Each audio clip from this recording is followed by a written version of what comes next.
نصیحت کیجیے مگر شرمندہ نہ کیجیے۔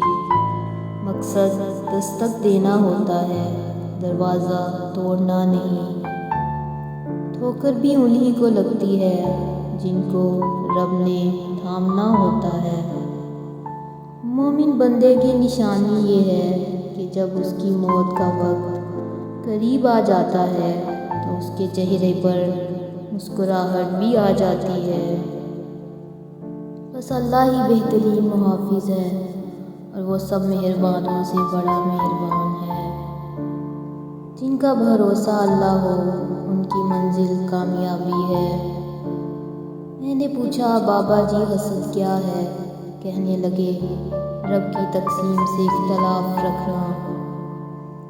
ہم تکلیف کے جس مقام پر بھی ہوں، ہم سے آگے ضرور کچھ لوگ ہوتے ہیں، انہیں دیکھ کر ہمیں شکر کی لاٹھی تھام لینی چاہیے تاکہ راستہ سہولت سے کٹ سکے۔ جب ساری دنیا منہ پھیر لیتی ہے تو اس وقت بھی اللہ آپ کے ساتھ ہوتا ہے۔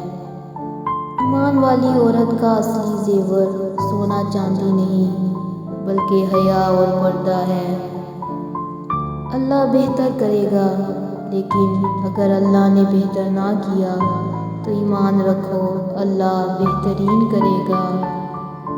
میں نے کہا تھک چکا ہوں، جواب آیا خدا کی رحمت سے نا امید نہ ہو۔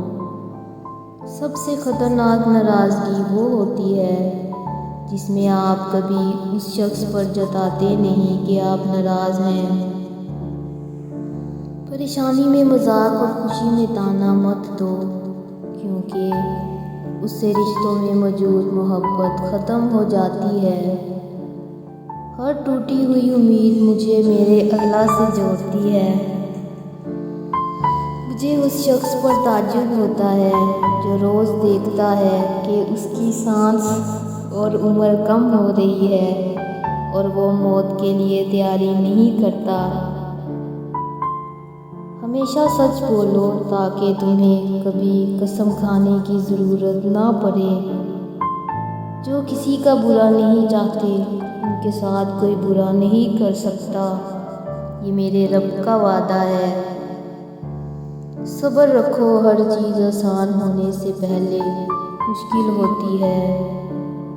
تم وہ مانگتے ہو جو تمہیں اچھا نظر آتا ہے، اللہ وہ دیتا ہے جو تمہارے لیے اچھا ہوتا ہے۔